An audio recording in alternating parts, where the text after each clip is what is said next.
coming up on another exciting episode of That Was a Show?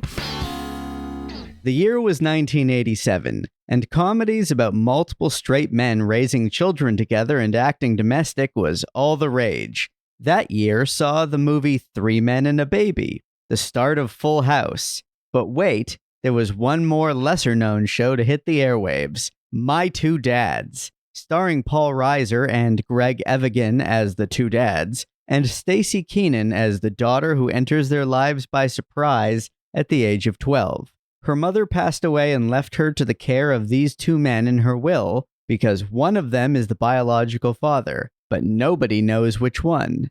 Oh, and the judge who presided over allowing this to actually happen also becomes their landlord. Brynn, Aaron, and Barry marvel at what might actually be the most extreme New York loft they've ever seen on TV.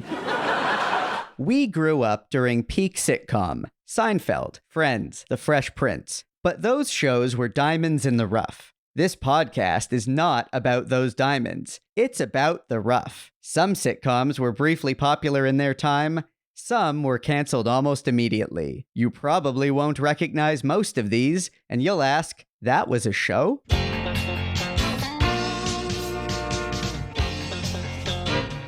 That was a show? The podcast about failed or forgotten sitcoms from the 80s and 90s, starring Brynn Burney, Aaron Yeager, And Andrew Helmer as Barry. a Radio Gizmo production.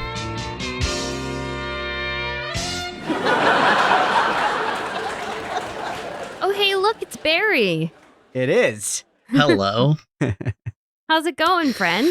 It's going very well. It's the end of a long weekend, so Yeah. you know. Yeah, a long weekend here in Canada. What kind of coffee you got going there, Barry? It's like a cold brew with some form of chocolate in it. Nice. It's okay. It's a little watery. Oh, that's unfortunate. Strong endorsement. Yeah. Yeah. So we got a fun show to explore today, guys. Very liberal use of the word fun. Yeah. So we decided to cover My Two Dads. My Two Dads aired for 3 seasons on NBC from fall 1987 to spring 1990. It was created by Danielle Alexandra and Michael Jacobs. Chuck Lorre was also a writer and producer in the series and kind of took over near the end. This story of two fathers is not a progressive and touching tale of queer parents. It's the opposite. The premise revolves around the untimely death of Marcy Bradford and the inexplicable decision to leave her 12-year-old daughter in the care of 2 strangers. They're not strangers, they're her fathers. Yeah, but She's never met them. Yeah, but true. But they're just by a lot. She knows one of them is the father, but right. But which one? But what we're saying is that they're strangers to her at the start. All right, of this I'm sorry, I derailed you there. You just go back Let in, me and I'll sit quiet. I'll sit quiet. No, just go backwards. I'll sit quiet. Okay. The premise revolves around the untimely death of Marcy Bradford and the inexplicable decision of her to leave her 12-year-old daughter in the care of 2 strangers. The 2 dads, played by Paul Reiser and Greg Evigan, were involved in a love triangle with Marcy in the summer of 1974, which resulted in the conception of Nicole, played by Staci Keanan. Until Marcy's death, the 2 guys, Michael and Joey, didn't know Nicole existed at all. So the whole thing is a big problematic surprise. Ultimately, Michael and Joey decide to move in together to raise Nicole. They're definitely an odd couple, with Michael being an ambitious yet neurotic yuppie and Joey being an offbeat artist. Nicole is a precocious preteen who predictably teaches the guys how to grow up. The supporting cast includes Florence Stanley as Judge Margaret Wilbur, who, sidebar, is the same character from Night Court. who kicks off the whole custody arrangement and later becomes their landlord because sitcom logic. Also in the mix are Nicole's pals, played by Chad Allen, Amy Hathaway, and young Giovanni Ribisi during his Vonnie Ribisi era. There are also a bevy of blondes that cycle in and out as the dad's love interests. I chose this sitcom because I don't know if any of us actually watched it as kids. Hell no. But we are familiar with a lot of the cast. And despite it having a 3-season run and being sort of a quasi Night Court spinoff, it didn't really have a significant pop culture impact, putting it, in my opinion, firmly in the forgotten category. For this podcast app, we watched the pilot and episode 10 of season 3, which was the final season. All right. I was on board for watching this show because of Paul Reiser. Yeah. Because I usually really like Paul Reiser. And this was like, I don't know, a minute before Mad About You, probably. And he basically walked, I feel like he walked right off the set of Aliens into this movie, like wearing the same suit. Yeah. And then walked right out of this show and into Mad About You. He's into Bad Sweaters by the end of the show. So right into Mad About You. Same network, and probably just like across the hall in a neighboring studio. Yeah. So you can probably tell by, I did maybe a little bit too much editorializing in my description. I just really... Yeah, it wasn't exactly a back of the DVD case. No. It was not. I just really found it like disturbing the way the whole thing went down. Well, I mean, it might be a bit disturbing. It's also, to me, above everything else, stupid. Like it is, like you said, sitcom logic. This is, we often comment on sitcom logic when it comes to specific plot points or characters. This is sitcom logic in the fundamental premise of this show. This is such a stretch that a scenario, like one of my notes was basically that we have covered shows that involve supernatural beings, aliens, time travel, things like that. This somehow felt more unlikely to me. Yeah.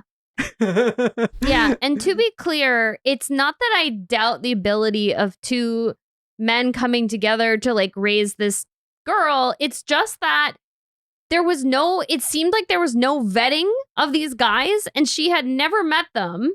Maybe she was told that her biological father was one of these two guys by her mother growing up. We didn't really get that backstory in the episodes that we watched.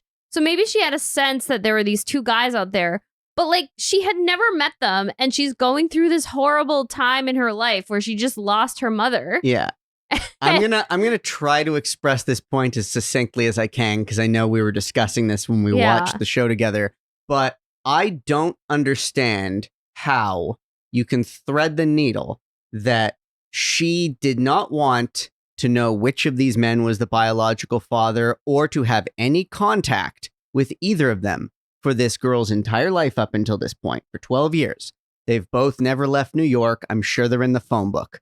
And I don't understand how there's a world in which she had no desire to have any contact with them for that many years, yet thought, I'm going to entrust my daughter to their care. Like it just, that doesn't add up. As bad as it sounds, that's the only part that really gave me the biggest pause because like I was like, well, clearly these people were big in her life. She knows one of them's the father. She knows they're weirdly make up one man together. Yeah. So I get, leaving, the daughter to what is assuredly her biological father. But yeah, I don't get like having zero contact and being comfortable doing that. Like, the girl, like Nicole being thrown into this situation, whatever, I've seen that in movies and stuff before, you meet your father after but still like, them not having any connection during their life is weird. Yeah. I mean, it's like you don't send a child off with two, like, random adults it's not like a foster situation or an adoptive situation where those people have been vetted and have been, there is like a whole process. Like these guys had no interest in raising a child. And like at that point, at least, and like had no, like there's no way to know that you can trust them. No. And furthermore, there's a lot of like dialogue, especially in the first episode, that seems to imply that she was like, for each of these guys, like the greatest love of his life, that that it was some sort of, love triangle thing. She couldn't decide between the two of them, or she was carrying on these like love affairs with both of them, whatever. But like clearly each of them had this like torrid affair with her during some summer. And yet they all ghosted each other, like total smoke bomb gone right after. Whether they ghosted her or she ghosted them, we don't know. But for whatever reason, none of these people sought any contact with each other. The point that yet they claim it was such an important relationship. Offline, you and I had a very brief discussion about this, about how, okay, yes, it doesn't make any sense to us. But back then, if you like, the idea was, I think they were on summer break. So they were students. So they were young and they were having like a fun summer and they got involved in this fling and this love triangle.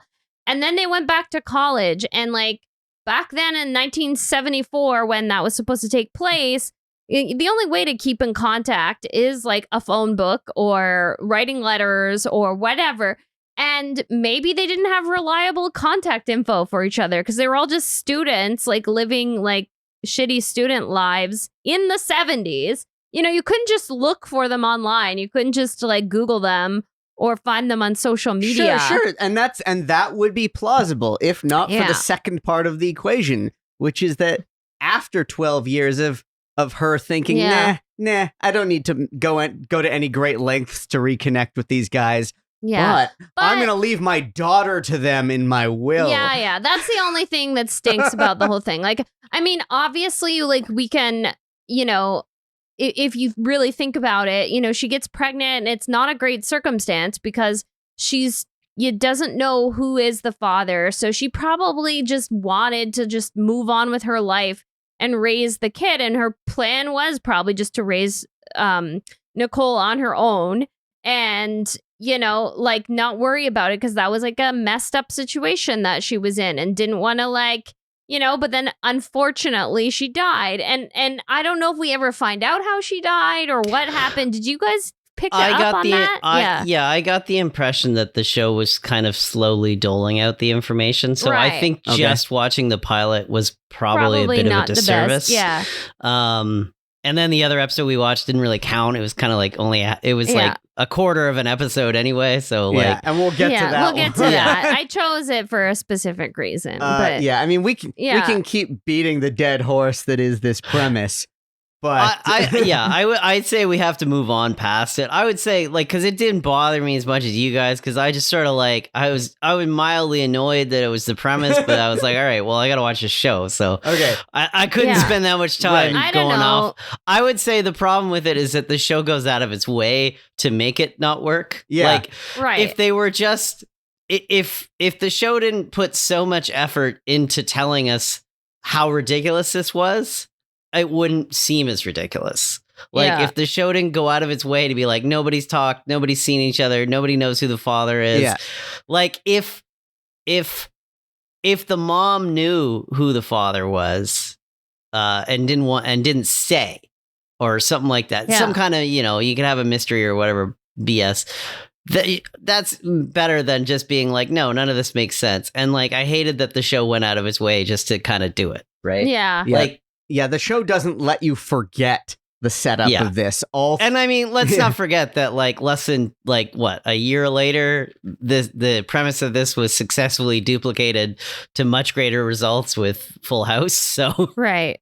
Yeah. I mean, that is the way. Except it's three. Yeah. It's three dads. But that's the way that you do that. Like, like not to give Full House too many flowers, but that is how you do that. That is a touching way to explain how men can like raise like Yeah, Full House, I don't count myself as a huge fan of Full House. Yeah. I watched it as a kid, but I agree. Full House, if you're going to do that, it's the way you do that, where it's like one of those guys is clearly the father and was in the children's lives. And, But and these close family friends, a close family friend who's basically an uncle and an actual uncle. yeah, help him raise the kids. And those girls have met them before. Yeah. Those girls know them and already have an existing relationship that gets strengthened in a lovely way Yeah. by them helping to raise them. It's Yeah. Two men raising a child. Hilarious. Three men raising a child. Classic. Classic. Well, isn't that like the Three Men and the Baby series? Like, or not series, but the series of movies. Isn't it the same thing? It's 3 Men and a Baby and 3 Men and a Little Lady, which is one of the best sequel names ever. But I think the late 80s and early 90s. That was like a weird popular trope at the time. Here's my theory. At that time, it was a weird popular trope to portray stories of like women entering the workplace. And I think the counterbalance to that in their minds, like the other side of the coin, was like men being domestic or whatever, stay-at-home dads. Or like, having to actually be nurturant. Yeah. So they're like, isn't it funny that women are in the corporate world? Isn't it funny that men are staying at home and raising kids? Yeah. Like, I think that was sort of the 1987 trend. And that's like a very toxic thing to make like a joke about, because clearly there were some,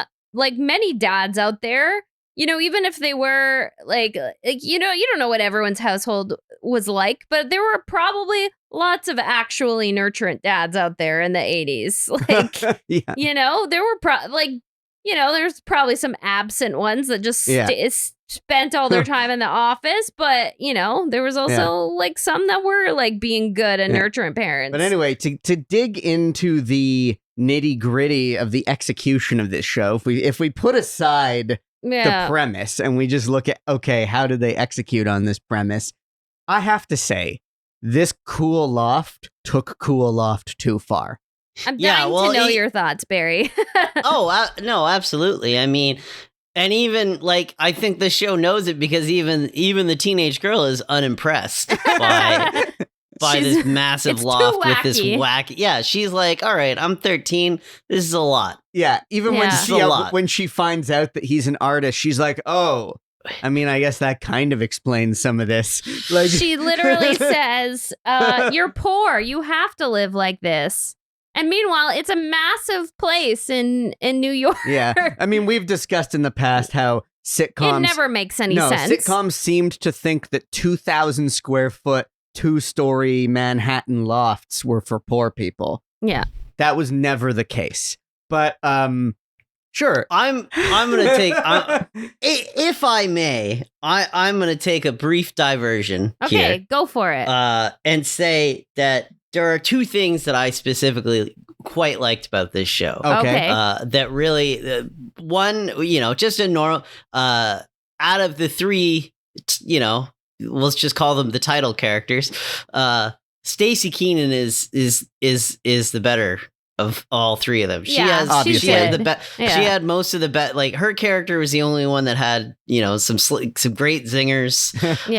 She very well performed and a very interesting child character. And then two was Florence Stanley. I thought was hilarious. Like, I loved the judge character. She was the judge. Yeah. I was so glad to see that they figured out a way to make her wedge her in, because she ends up being their landlady, which is a preposterous way for her to be part of their lives. Well, I'm glad that she was there. They know she worked, right? So like, they've clearly in episode 2 they work at that she owns the building, and I thought that was quite funny. Now I will say it just because I ended up looking her up and I was like, oh, she had quite a very storied career, right? Yeah. So this wasn't a spinoff of Night Court. Yeah. No, her character was on this show, and then they did a little like, oh, and then we could have her on Night Court for an episode to promote this show. So I Yeah. misinterpreted it. Crossover. So it's a Yeah. crossover. It's a crossover. Yeah. So, Yeah. and that was like, I think in the third season, it looks like, Right. for this. So she so kind it's of, not a spin-off. Sorry, guys. That's my first, flub Yeah. that I'll admit on the but mic. she worked for me in ways that almost all of them didn't. I mean, Paul Reiser specifically, I find he's like intolerable in this. Like he is like he's pretty bad. he's incredibly mean spirited, and like you just give him to the other dad. Just give her to the other dad. Like he loves her. He's trying his best. And the other one is just actively like he's only there to give the other guy shit. I thought, it was pretty sweet that immediately the Joey character took her, like he took an interest in raising her, but he was in over his head because he can barely take care of himself. Basically, that's the idea. And he's way too whimsical, but it's like, it was sweet, but it felt a little unmotivated. Like I had a hard time believing it, but then I was like, all right, well, it's kind of cute though. And then, Michael's just, I don't want to. And they spent so much time talking about how this whole situation was just going to affect their lives. And there was no like intense conversation about how tragic this situation is, which should be the first topic. It comes into the last act. She has a breakdown about her mother dying, and it is a dramatic moment. I thought that was I needed that moment because I kept thinking like this fucking poor girl. That moment was necessary. So I also found Paul Reiser's character, Michael, insufferable, but I often do though. So this is a me thing. I mean, he's as Jamie Buckman, he's great, but I feel like the not Jamie Buckman. She's Paul. Jamie Buckman. He's Paul. He's Paul Buckman. The shtick obviously is they are an odd couple. One of them is too playful and whimsical and fun, and one of them is all like buttoned down, and neurotic, all business, neurotic, stern, serious, whatever. The problem is two wrongs don't make a right. You can't take the idea that two guys who each on their own is only half capable of being a decent father, and putting them together doesn't equal one decent father. It equals two shitty fathers. So it equals like big therapy bills for her later in life. That's my one problem. But also, Joey immediately took a liking to the idea of being a dad. I don't think that means it's responsible to just give him this 12-year-old girl. And that was your reaction, Brynn, when we were watching it, was like, if a grown-ass man is just like, yes, I'm immediately, without asking any follow-up questions, going to take this girl home with me, everyone should be like, whoa, why are you so enthusiastic about this? Whereas you have to get past the premise at some point, guys. But my point is, everything that it's hard. But everything that Michael was saying, I was a 12-year-old girl once.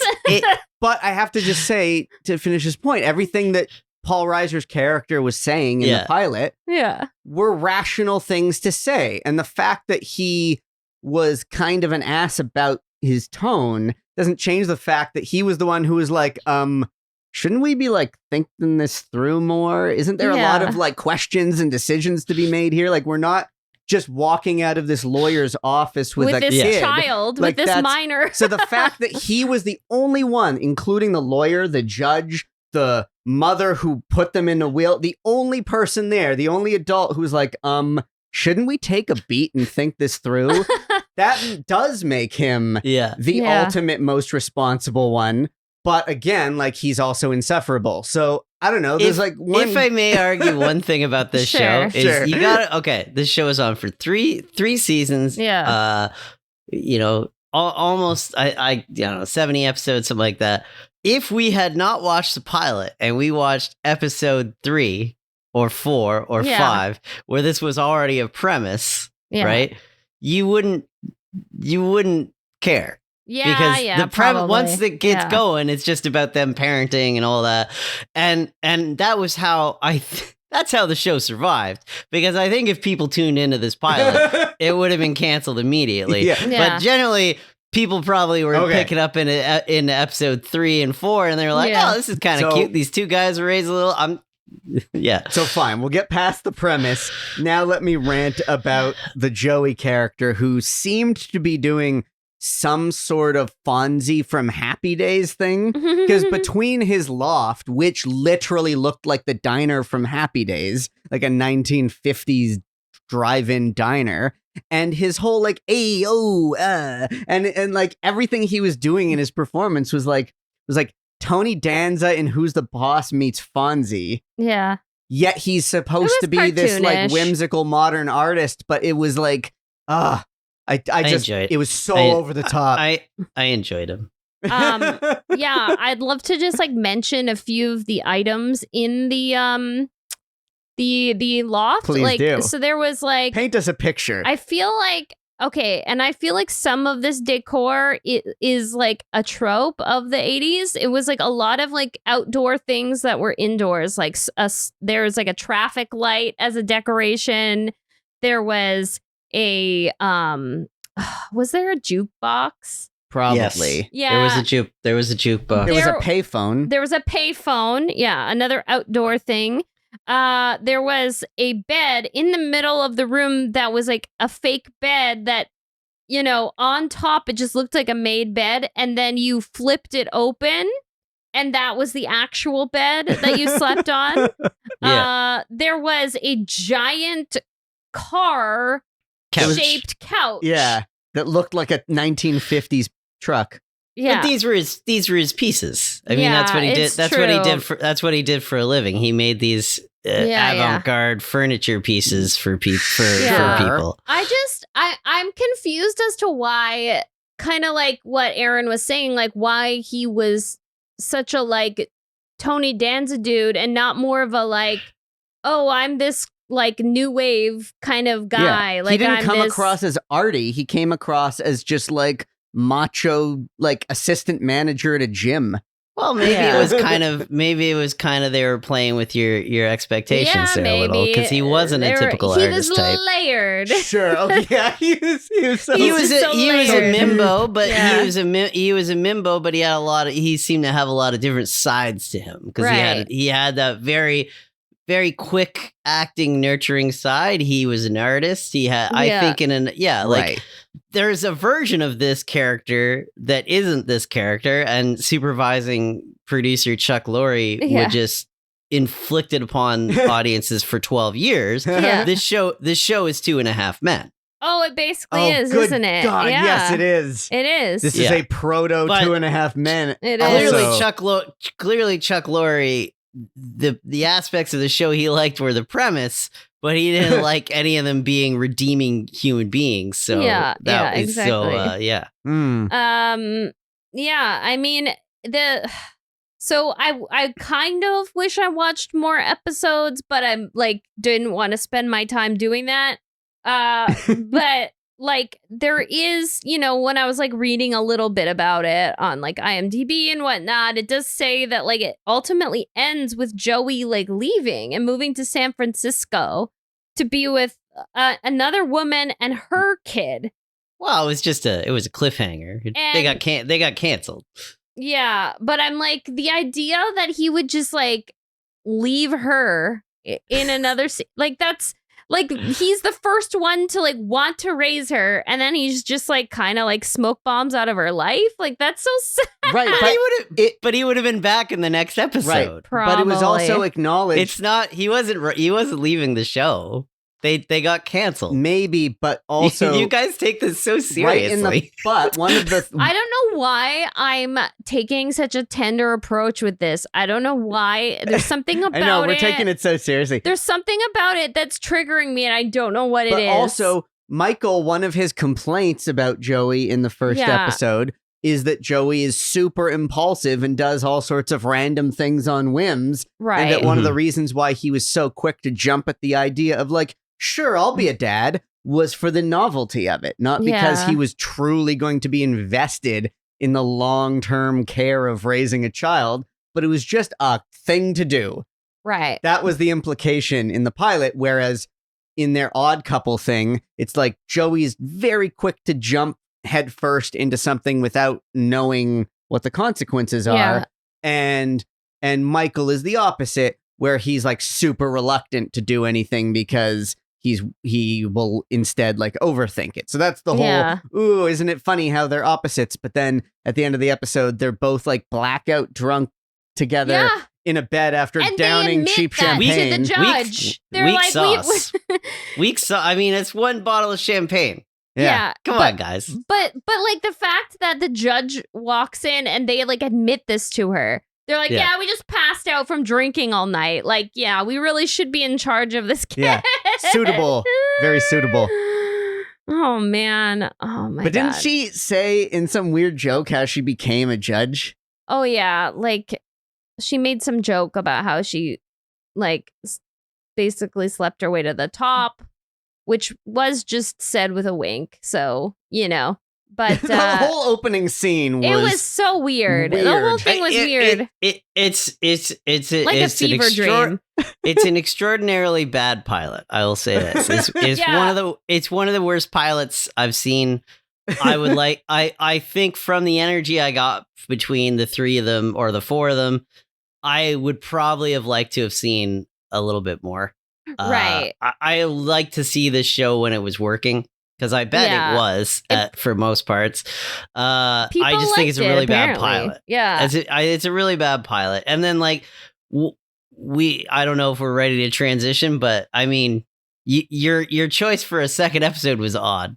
So I know it was. So basically, yeah, I chose an episode. I wanted to do an episode in season 3, the final season, because that's how I like to choose the episodes when they have a couple seasons. I like to kind of bookend it, right? But instead of going with the last episode aired, I found this one in the list of episodes that was basically a bottle episode and a clip show. So I chose that because I thought we've never really done a clip show, which was like True. a big trope back then in the 90s and the 80s. And I thought maybe it would give us an overall flavor of the show. So that was if it might have. yeah. It might have. So that was sort of my thinking. But now I'm kind of like, I regret it. I don't regret it, but I also sort of regret it because I thought, oh, we probably should have watched a regular format episode to get, you know, but I wanted to see what kind of overall themes kept popping up in this show. You wanted a throughout sample its run. platter. I did. I wanted a sample platter, which is what Now- you get from a clip show. For some of our younger listeners, Yeah. clip shows are not very common things done anymore. Yeah. But in the 80s and 90s, and let's just maybe before, but it was really popular in the 80s and 90s. To meet a quota, often to bump themselves into syndication numbers, shows would often put together a clip show, and one of the base requirements was there had to be a minimum amount of new footage incorporated. Right. And that's why in this one you just get three of them sitting, or like two of them sitting in an elevator for the whole episode. And then they're allowed to just do whatever they want. Friends did it all the time. Yeah. Seinfeld did it a couple times. The Simpsons very notably did it, and usually were actually the clip show Simpsons episodes were usually epic. pretty good. Yeah.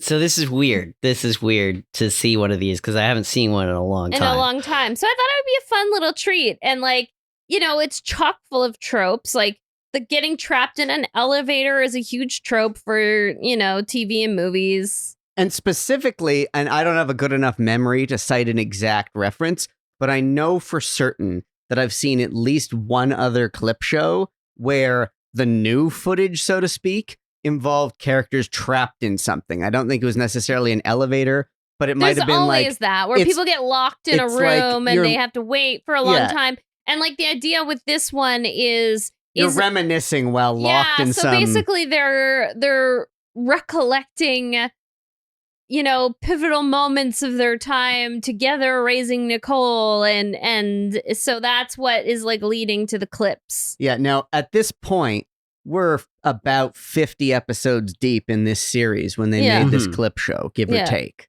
50, 60 episodes deep.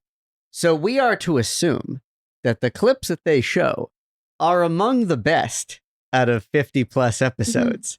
Well, sure. And I mean, I don't know about that. I think Yeah, I think I think they sometimes choose- they choose things based on the thematic Yeah. things that they're gonna pull, you know. okay, but still it's a sampling. I think you're definitely misunderstanding in that these were write-off episodes. They didn't care what clips they were using in them. Yeah. These were never intended to be showcases of the show. Okay, well, Yeah. even if these clips were not the best scenes ever, let's say where they were average scenes from throughout the series, just as a smattering of samples, Yeah. these were so cheesy. It was so cheesy. But it was like a very good example of what these sitcoms yes, were it was like. a very prototypical You know, clip show. You got It to was- see a yeah. lot of the type of humor that was popular at the time and the types of big performances and big, you know, like it was pretty and like how good, sorry, can we just like call out how incredible the opening sequence is in this third season? Well, it's so funny because like The I had animation. noticed they had gone through so many opening sequences by that point because like Yeah. I randomly was flipping through and I saw like 4 other opening Wow. sequences. I love it. Well, But this one was so good. I This loved the animation. I loved was- it. It was like just This was the freeze frames they were Yeah. doing? yes. this was the craziest And the animation, si- right? Yeah. silliest, zaniest. I was wailing with laughter. We were laughing. This yeah. was if a sketch comedy show was parodying and making fun a of sitcom of that era. an yeah. 80s sitcom and just going as hard as they could to make sitcoms of that era look foolish and cheesy. This was the most extreme, over the top, the Chiron effects, the titling, the music. Oh, wow. It was a pleasure to watch. I Yes. was like very entertained. So entertaining. If nothing else, anyone listening to this, even if you don't want to watch this series or watch a whole episode, do yourself a favor. If you can find it, watch the opening titles of this season 3, episode 10 episode, Yeah, or it's probably fun. any season 3 episode. Just watch those opening. Oh my God. So Yeah. funny. A personal recommendation to both of you guys. I would recommend watching the opening titles to episode 2 Okay. of the show Yeah, I mean, we might have to. because there's a little bit of it's I pretty awesome. I did just like enjoy in general. Like the loft was ridiculous, but I liked the weird choices. I liked like kind of seeing new details every time. Like I really liked his kitchen island, how it was like the bright colors, and then there was like this little slot for dishes, and the dishes were very minimalist, and like I was like, oh, this guy's like really trying to do something here. I liked you know? I liked the 2 conjoining tables that had a bicycle. Yeah. Joining them together, so the wheels made up the tops of the tables, and then there was a bike frame connecting the 2 of them. I thought it was a very fun set. Yeah. I didn't really.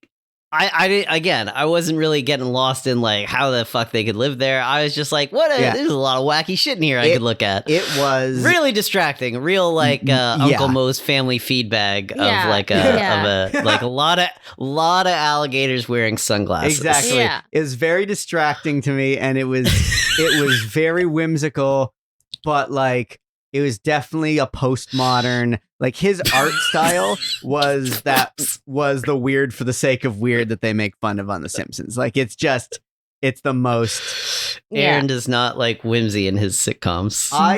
He won't stand for it. No. I like whimsical comedy when it has its place, but I want them in a modest 2-bedroom. Yeah. Here's the thing. I like when is the opposite of incongruous just congruous? I think- Congruity. Congruent. I like to see. That doesn't I like sound to see. right. I like to see. Let's just let him. Let's just see where this goes, I like, Barry. I, Yeah. I like it. I like that. to see congruity. Whatever. I like to see that the character and their whole supposed image, are in sync. So if he's But it does fit Joey's character. no, I'm saying the set Yeah. suits the idea that he is this artist. Yeah. But what I don't like is that his physical mannerisms and the way he talks feels wedged in there, and it's different Yeah. from the He's supposed- a hunky artist. Like he's Yeah. he's macho. It's not That's the okay. It's not the fact that he's macho and hunky. So I guess he's the hunky deadbeat dad with a artistic twist. Yeah. Yeah. It would have really helped me if I saw him like working on art. Like if I saw him like do art. Maybe episode 2. Maybe Yeah, episode maybe. maybe even episode 3. Who Yeah, knows? we don't know. Aaron, I think, you're being a little hard on You're in Joey now. You're in the weeds. You're in the You're in weeds. the weeds. But It's yeah, the way he would talk was so over the top. yeah, it was goofy. He was talking It was like cartoonish. a character from West Side Story or Grease. Come on. Yeah. He's from straight out of the movie Grease or out of but look, like Let's Happy what Days. about sitcom how about from what the- about Kessler in the pilot of Seinfeld? right. Is he who is Kessler and then Kramer, right? I mean, he doesn't have it yet. It's just a pilot, right? Yeah. Kessler wants to Yeah. know if you got any meat. Yeah. I love that line. I do You got any But meat? he's not. My point is that he is not the Kramer that you would know and love in that Mhm. episode. He's on his way, but it takes Yeah. him some time. So, just random fun fact: Greg Evigan composed the theme song of My Two Dads and other music for season 1. Is he responsible for the sassiest saxophone we've heard in a long time? Probably, I guess so. That would probably take the cake on that one. It Yeah. was very sassy. It was Yeah. maximum sass. Yeah, I mean, there was just so many weird little things that I think because I wasn't a fan of the premise, I was just noticing all these other things that, were just silly about all the dressings of it all and like what everything like looked like. And like, I just like had this thought when they were eating that pizza, how gross that pizza looked and how Did gross not look good. and how Did gross not. all sitcom pizza looks. Like, Yeah. have you guys ever thought about that really? Like, it never looks appetizing. Well, it's because it's been sitting around all day. I know. They're not. But They're then not the getting it in. But they have to like take bites of it often. Look And that's like terrible. gross. And I feel bad for them. It reminded me of I remember in high school getting pizza once at a yes. wing machine. Pizza at a wing machine in high school in the I was just thinking of. I was thinking the pizza in our cafeteria was just in the late garbage. 90s. Yeah. But that would work. High school cafeteria pizza. It looked cold. It looked old. It looked like it was made the day before and had just been sitting out there as a prop. I think from a practical standpoint, with single camera, you can do a nice little insert of the food. You got that. And then you move on. But on a 3 camera, you're bringing it out. You're there all day. It's in the wide shots. You got no real point. It's just sitting there. There's nothing you can do. Yeah. I would just try to get away from putting pizza on camera at that point. But it was also a trope. Yeah. Everybody, Yeah, totally. And in the second episode we watched, another element of this episode is that it's Thanksgiving. Do you know what I'm about to say? that turkey.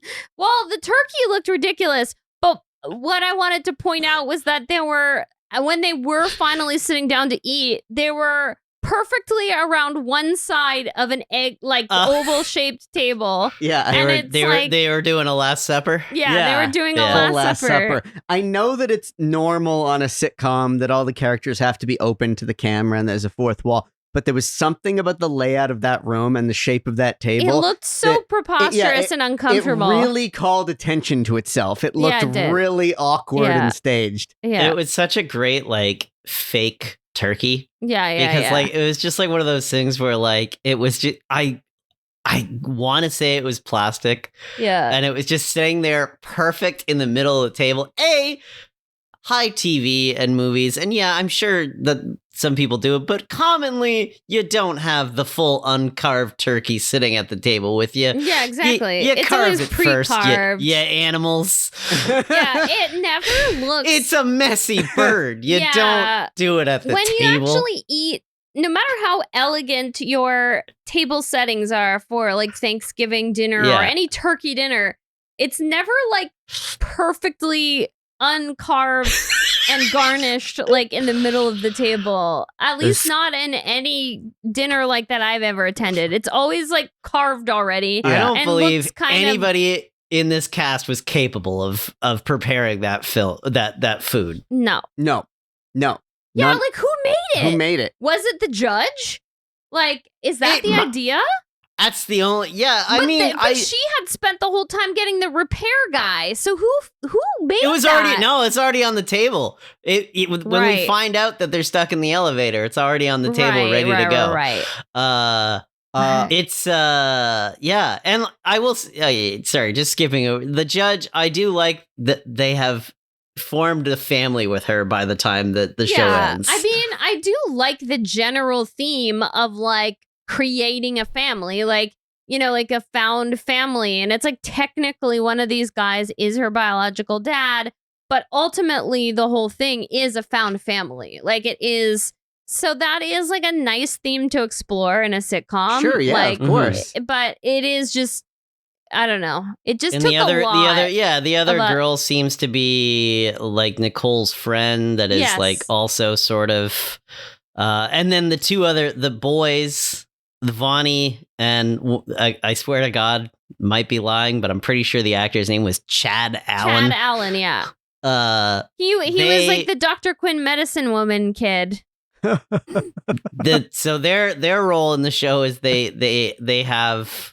they're both competing for her affections. Yeah. Much like the two dads were competing for the mom's affections. Yeah. Oh. There's a lot of love triangles, it seems. Like they kind of reference, like, you know, there's a couple of little clips they show where basically the implication is these guys keep falling for the same women. Like, you know, kind of creepy when you do them back and forth like that. And you're this goes beyond type, and this is like sort of like yeah. This is fetishizing. There was also there were many tropes in this, like lots, but one of them that I had to note was the whole leaving a videotape message for a child in case like they get it after your death trope.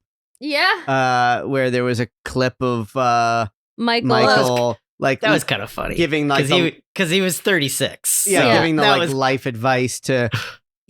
I'm not so much judging whether that worked as a gag, but it's just like I find it interesting that was also like done a lot, like a lot of shows, like a lot of shows have someone where it's like, oh, they either they think they're gonna die, or they usually it's not that they are actually sick or anything. It's more just like they become paranoid about their own mortality because of something that happens to someone else in their life. So suddenly they're like, oh my God, what if I'm not around to, you know, when she has her her first kiss or her goes off to college or whatever, and she grows up and I'm not going to see all these milestones in her life and da-da-da-da-da. So I have to, leave this crazy parental guidance message where it's like giving the daughter like advice on everything from like dating to marriage to school to whatever, like all these like topics in a very. I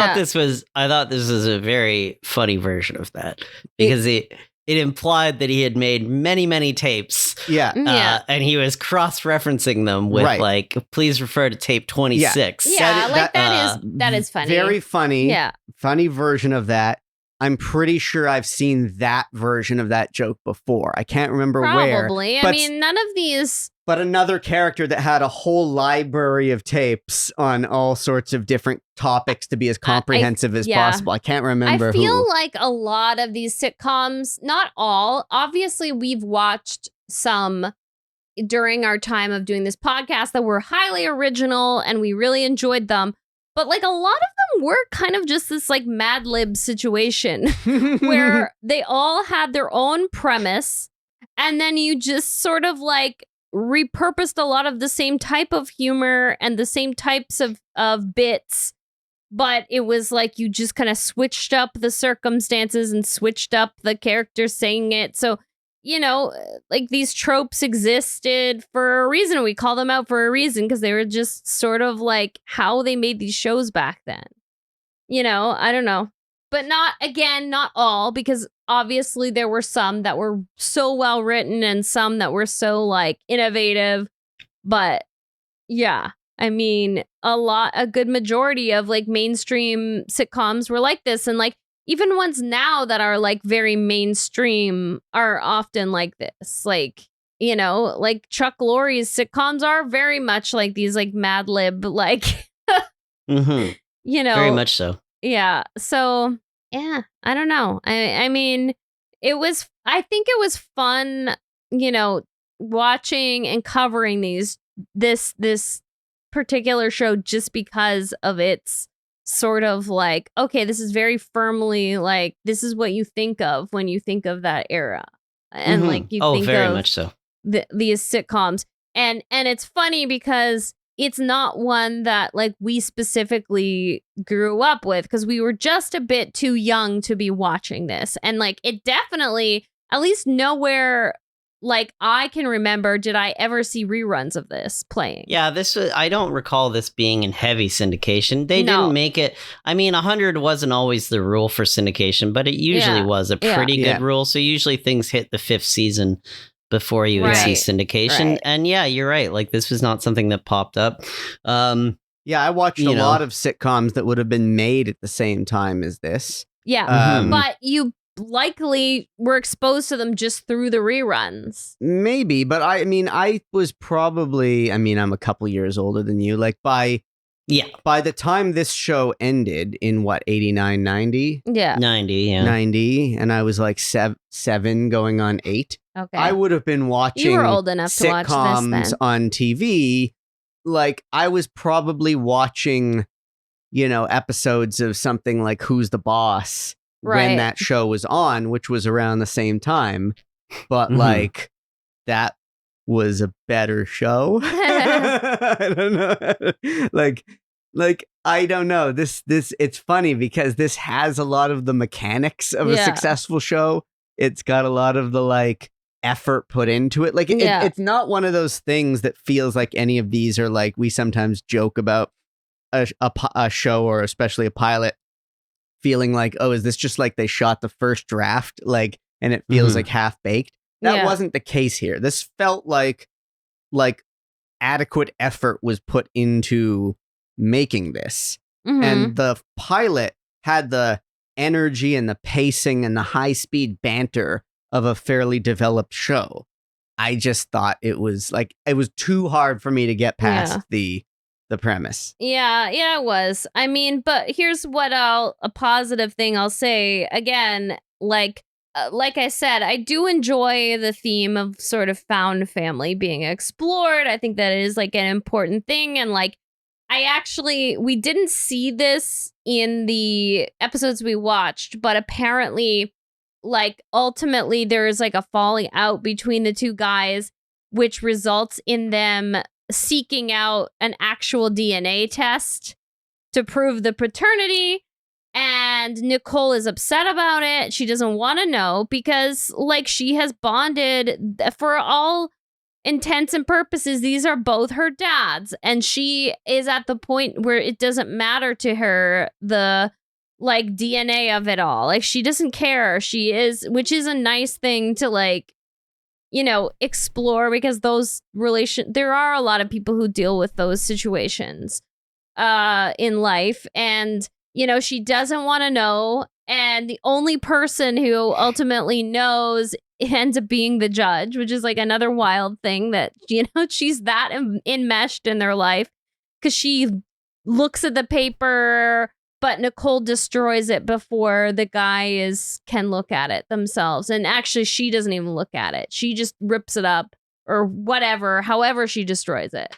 So I don't know. I just kind of like that it ended that way and that she doesn't care ultimately because, and not to be too deep about it, all of this, but it's like, it's kind of nice to see this person that strong in those convictions that, okay, I had 12 years of my life with my mom and now I have these two other like parental figures and they're going to be important to me no matter what. So it doesn't like really matter, Yeah.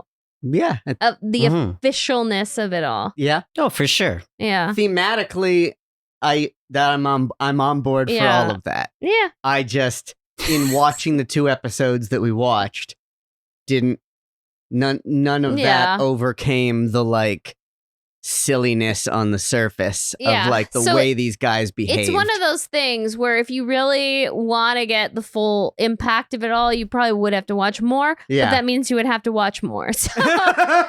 Yeah. It's a real catch-22. Yeah. It's like you've both sold me on the idea, because I know I'm being particularly judgy about this show.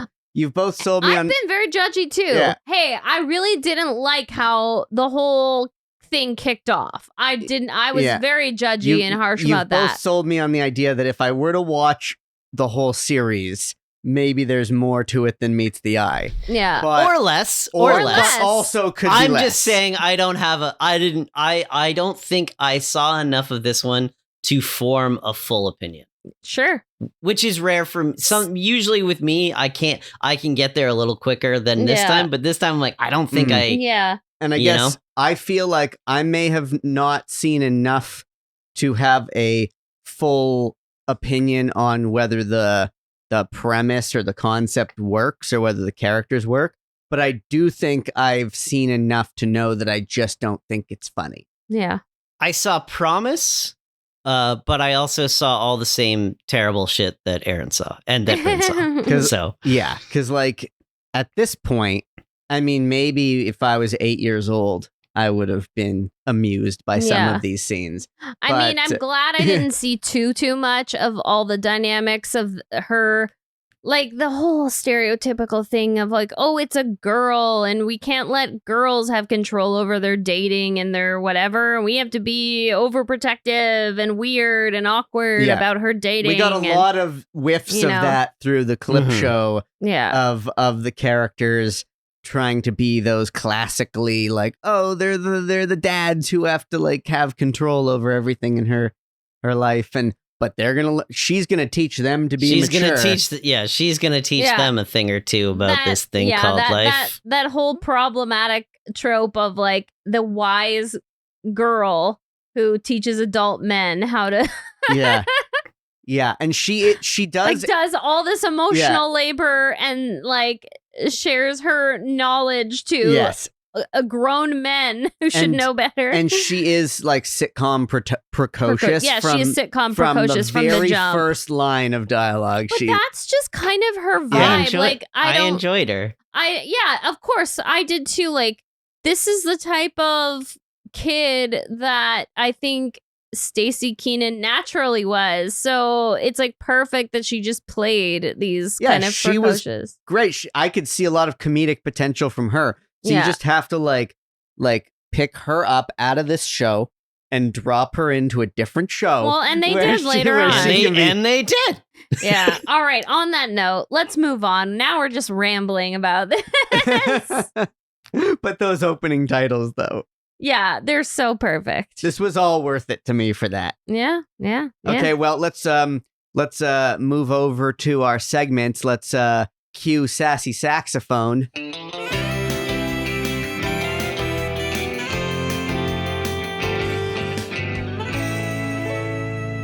And now tell us how this is connected to Friends. Well, it's connected like a bunch of different ways.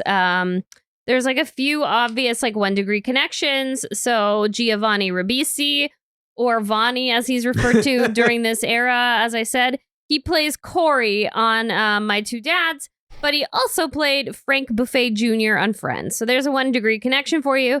Another one is through Jane Sibbett, who we got to see in the clip show episode.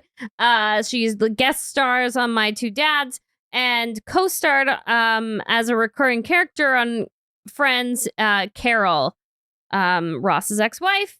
Michael Lembeck directed both series, which again, like obviously, I don't even know if it's worth bringing up directors anymore because they all just worked on everything in the 90s. And then, so we have a couple of different connections through Paul Reiser. So there's the 2 degree connection of Paul Reiser, basically going on to be in Mad About You. And he co-starred with Lisa Kudrow, who played Ursula Buffet. And Lisa Kudrow also played Ursula Buffet in Friends, but actually she's more famous and known for playing Ursula's twin sister, Phoebe Buffet. I thought we banned this connection. Yeah. Nope. I don't care. I'm a rebel. And then obviously there's like still a 1 degree connection with Paul Reiser because he actually played his character Paul Buckman in a brief cameo in an episode of Friends. Right, because these are all My Two Dads seems to also at least a little bit be part of that this is a very early entry into the 1990s like NBC New York 30-something in New York television cinematic universe. Yeah. And yeah, that's all I felt like getting into. There's probably a lot more, honestly. Like based on the people that were there, there's probably a lot more. There's probably a lot of guest stars that popped up in Friends, but I was like, all right, that's quite a few. Now, just because it's bugging me, Vonnie Ribisi, what was the other show that we saw him in? That we reviewed? Where we first discovered that he went by the name Vonnie? Was it Davis Rules? Was it? I think it was Davis Rules. It was Davis Rules. Yeah. Right. He was in like all kinds of stuff. He was like a big child actor. No, I know, but I mean specifically the sitcom we reviewed that had Vonnie I'm pretty Ribisi. sure it was. Yeah. It was Davis Rules. Okay. Yeah. Cool. All right. So spin-off time. Right. So, I mean, you guys know what a lot of these people went on to do because a lot of it is huge parts of like pop culture in the 90s. Like, but I'll start with our girl, Staci Keanan. So she had a lot of success as like a continued like child and teen actor after her time on My Two Dads. She co-starred in another short-lived sitcom called Going Places, which we should probably review at some point. She guest starred on Boy Meets World and Sybil, but I think we know her best as Dana Foster on Step by Step. So she was the brainy, kind of abrasive actually the oldest daughter of Carol Foster in that show. And that was like such a big show for our age group. Like it was basically the Brady Bunch of the 90s, I think. Like it wasn't quite as culturally significant as the Brady Bunch, but it's that whole idea of a blended family. And, you know, all the kids had different personalities. And it has that iconic opening theme of them in the amusement park. A fun fact about Staci Keanan is she continued acting until 2010. And she went to law school in 2013 in her late 30s and is now an LA deputy district attorney and law professor. Wow. So I think that's pretty badass and inspiring because she had this whole second act that is like a very intense second act. So everyone out there, it's really never too late to do a career change if you want to and achieve a lot, because like that's like a big deal to not only go to law school, but then to get like a high profile like job in the field. So you're saying I should go to law school? Yeah, apparently. Yeah, and so next we'll move on to Greg Evigan. He has obviously still worked as well. A fun thing that I saw in his list of credits is he became sort of one of these TV movie mainstays, which we've seen a few times now in exploring this, where they'll kind of like become known for popping up in these movie of the weeks of all genres. So that was like a huge thing for him in the 90s. He also had a recurring role on General Hospital. So he kind of like left the sitcom world after this show, but had like a long career since. He still pops up in random TV projects as a guest star, and most recently guest starred in the show 911. Paul Reiser, you know, he was all over TV when we were kids. He co-created and co-starred in the hit sitcom Mad About You that we've already talked about at length. He is like a very successful producer as well as an actor. He co-starred in movies including The Marrying Man, Mr. White, Bye Bye Love, The Story of Us. He also appeared in recent movies like Funny People isn't that recent anymore, but Horse Girl he was in. For TV, he has shown up in Curb Your Enthusiasm, The Romanovs, Fosse Verdon, which I loved, The Kaminsky Method, The Boys, Reboot, which is very sadly like not coming back, but he was very funny in that show. He plays a like his role is very funny because he actually plays one of these old school sitcom creators. Yeah. Who creates like, he's basically like a Chuck Lorre, and he's at odds with his daughter, who's played by Rachel Bloom, and they're basically creating this reboot of one of his old sitcoms together. So it's like a very meta and fun show, and I'm sad unless maybe another network has grabbed it, but I don't know. But is classic, and it had like an incredible cast, so I would love to see it have another life. He's also been on Stranger Things for a couple seasons as well. Yeah, he's great on Stranger Things. Yeah, he's just classic. And then we've got Florence Stanley, who had already been kind of a, you know, had a very long successful career leading up to being in My Two Dads, but then continued to work in many TV shows and films. Some of the films include Bulworth, Trapped in Paradise, The Odd Couple 2, Down with Love. And then for TV, fun fact, she did the voice of Grandma Ethel on Dinosaurs. Awesome. Yeah. That's awesome. I know, Did isn't not that know incredible? Yeah, I can hear it now too. Yeah. She also popped up in Mad About You. Obviously, she must have had a good relationship with Paul Reiser. Guest starred on Sybil, Dharma and Greg, and she worked right up until her death in 2003. And then I'll just shout out like Michael Jacobs, who created this, you know. Yeah.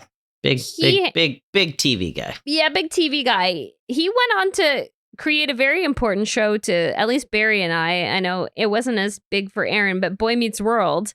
So, you know, one of the most beloved, you know, teen and tween sitcoms. Dinosaurs too. Yeah, Dinosaurs too. And Girl Meets World, obviously the spinoff of Boy Meets World, or the reboot of Boy Meets World, I guess. And then he also created a couple of short-lived sitcoms, Maybe This Time, which we covered already. Oh, right. And You Wish, which we should cover.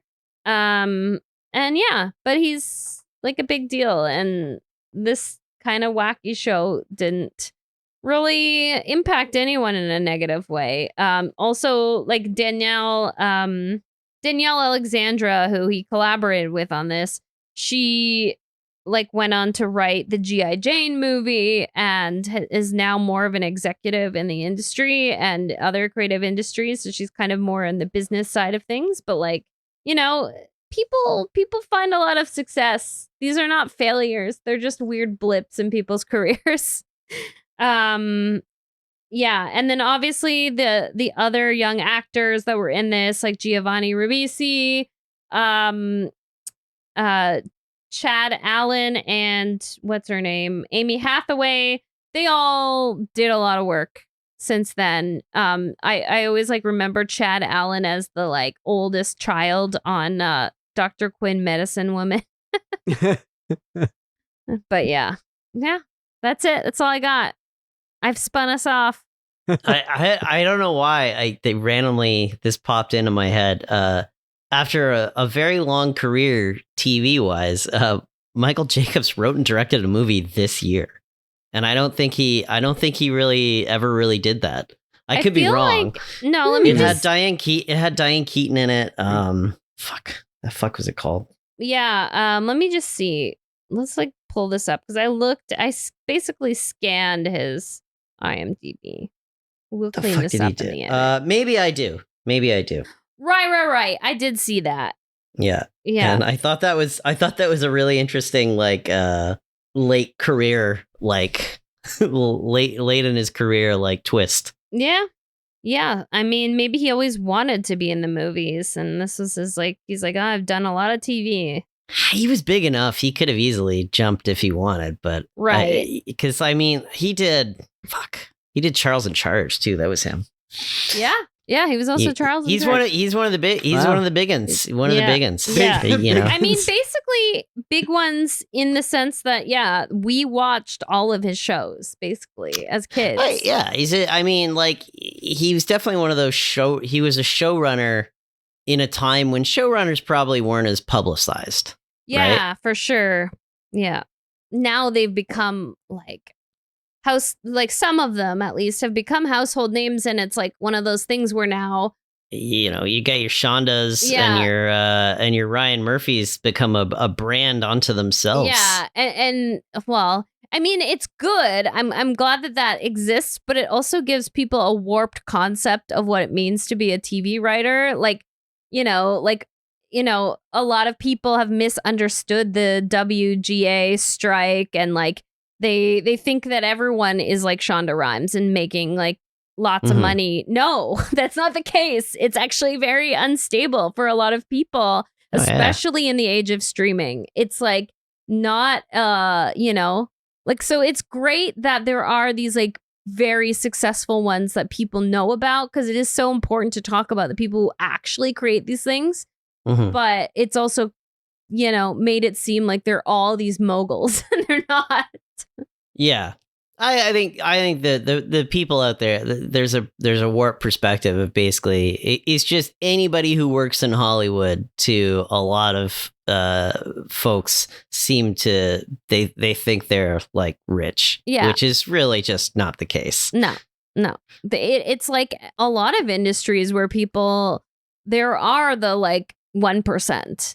There are the, really wealthy people. And then there's the other people who are struggling to pay their mortgage or their rent or their, I saw Alan Ruck gave a really good, he was just talking about the actor strike. Yeah. And Alan Ruck would be a really interesting guy, because if you think about it, the guy just came off of an HBO show and he had a hit movie in the 80s. And then in between had so many years of nothing. Yeah. You know, he had a sitcom pop up once every couple of years, and then he would be a guest star in one-off episode of something. Yeah. That guy didn't live rich. No, exactly. He might be doing fine now, but that man that guy worked his ass off to get all there, right? I mean, he did have a good stint on Spin City. Sure. But but not a household name. I think that Alan Ruck should be a household name, but he was not necessarily. Now he is, because he played such a funny character on Got a lot Succession. of con heads out there. Yeah, there's a lot of con heads out there. But, I've always thought that he should have way more flowers than he does. He's always been incredible to me. So... But yeah, there are so many people out there in show business that it's not glamorous. It's actually quite hand to mouth. And that's why they're out there fighting it, because now it's become even worse. It's become even harder to make a decent living. And one of the points that I've seen a writer, I can't recall who, make in relation to the strike is that, it used to be that if you were a writer on a sitcom, like the kind of shows that we talk about on this podcast, a sitcom season would be anywhere between 22 and 26 episodes. And you might be the main credited writer on only a few episodes, but you're on a retainer and part of the writer's room for that entire time. and you're getting like a cut of residuals for the success of that show. And if that show goes into syndication, then your contributions to that show were actually remunerated. And the fact that you got the gig on that show meant that like, oh, you're like involved in potentially like quite a lot of episodes. Whereas in the streaming world, it's also like these shows, which we love The seasons now, are cut in half. Yeah. a lot of these shows, which we love, have seasons that I've seen some shows 8 episodes. I've seen as few as 6, and not even for a limited miniseries, but for like a series. Each season will be 6, 8, 10 episodes, maybe 13 if you're lucky. And because they are so by design in advance, it's not a thing where you just have a bunch of writers on retainer for a year. You're writing like your 10 episodes all at once. Yeah. It's not like writing week to week, etc. So if someone is hired to work on scripts for 2 episodes, that's it. They're hired for those 2 scripts. That's it. Not to be in a room for 26 weeks, but just to work on a couple of scripts. And then if that show gets picked up by another streaming service and millions more people watch it, no one ever knows the numbers. No one ever knows the ratings, and they get away with not like, because if a show went into syndication back in the day, you knew the ratings and there were actual residuals for it. Yeah. And it's like that and you control, but they would get paid. The residuals were per play in a lot of cases, right? Peanuts in a lot of cases, but peanuts that added up. Yeah, and those were you could easily quantify like, well, we ran this episode in this thing and blah blah blah blah blah, and then it became more common like for stuff like Seinfeld to get like yearly compensation for stuff instead of. Quite famously, all the people on Seinfeld, I'm pretty sure they made more in the years following Seinfeld than they did when they were on Seinfeld. The last season withstanding, because they got offered a hell of a lot of money for the last 2 seasons of Seinfeld. But in general, like, actors and writers who worked on Seinfeld and Friends have probably made much more money in the years since than just in the literal days that they spent sitting in a studio working on the show. Just because of the vast number of times that people have watched those shows and that they were put out on DVD and that had to be a whole separate set of rights and things like, which that doesn't even exist anymore. Yeah. Right. So what doesn't? Like if a show is made now and it's successful, I mean, maybe DVDs are still being manufactured, but how many people do you know who are going to go out and buy the Succession box set? Why the hell would you do that? As a physical media collector, I am offended. I know that as I'm bringing up this point, I can see on the shelf behind you physical media. But those are mostly comics. Okay. But I'm on the 4K Blu-rays these days. You're a real DVD daddy. Yeah. Well, come on, man. I haven't bought a DVD in a decade. That's 2 formats ago, guys. Right. Okay. Well, you're. Yeah, but it works better for the name. Yeah, but you're like Blu-ray Baron. Blu-ray Barry. Yeah, Blu-ray Barry. Oh, snap! We're talking a Blu-ray Barry here. Yeah, that's right. That's what I should have gone by. Yeah. Anyway. Well, that was my 2 dads. Let's do a check-in with Mr. P before we sign off.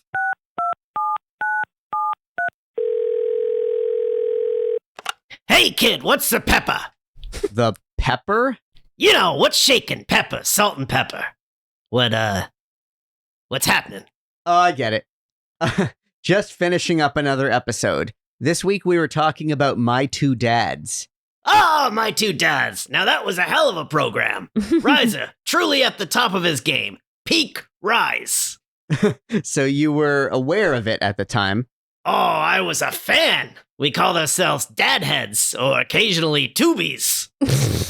Were you involved at all? You know, being in the industry this long, sometimes you just gotta stop and admire what the other guy is doing. This show had everything. A lovable kid, a curmudgeonly judge, one straight-laced guy, one wacky guy. That's everything? Those are the 4 things every producer looks for when picking up a new sitcom. What about your new show? That's it. I don't recall anything about a judge in there. Oh, my God. You're right. Well, when we start things back up, that's going in. A judge. I wonder what Reinhold's up to. So, so the strikes have been going on a while now. I don't think we've really asked your opinion on everything. I mean, as a producer. Now, kid, I may be a producer, but I am not executive. That was my father. I am, above all, a worker, and fighting for the rights of workers is very near and dear to my heart. I've made some appearances down on the lines myself. Well, that's good to hear. I mean, residuals, obviously a major factor here, but we cannot forget the Haley Joel Osment of it all. The what? I mean, sure, a little Haley Joel goes a long way. Kid's a true star. He's 35.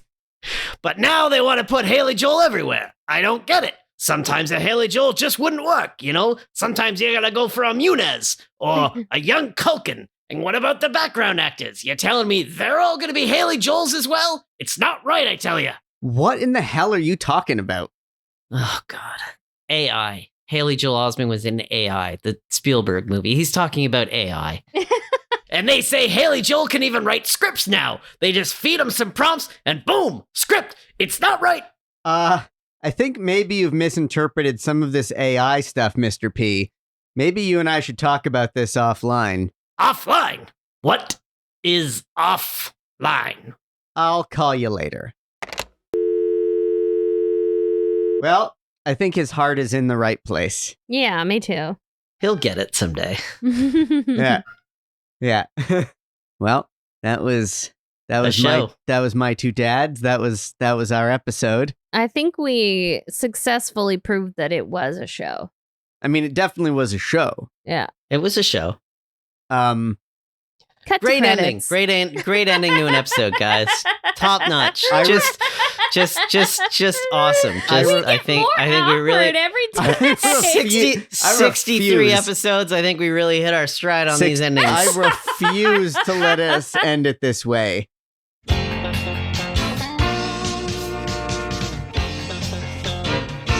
That Was a Show is created and hosted by Brynn Burney, Andrew Barry Helmer, and myself, Aaron Yeager. It's a production of Radio Gizmo in Toronto, Canada. Subscribe, rate, review, and share. Follow us on Instagram and tell your friends about it. That Was a Show? Radio Gizmo.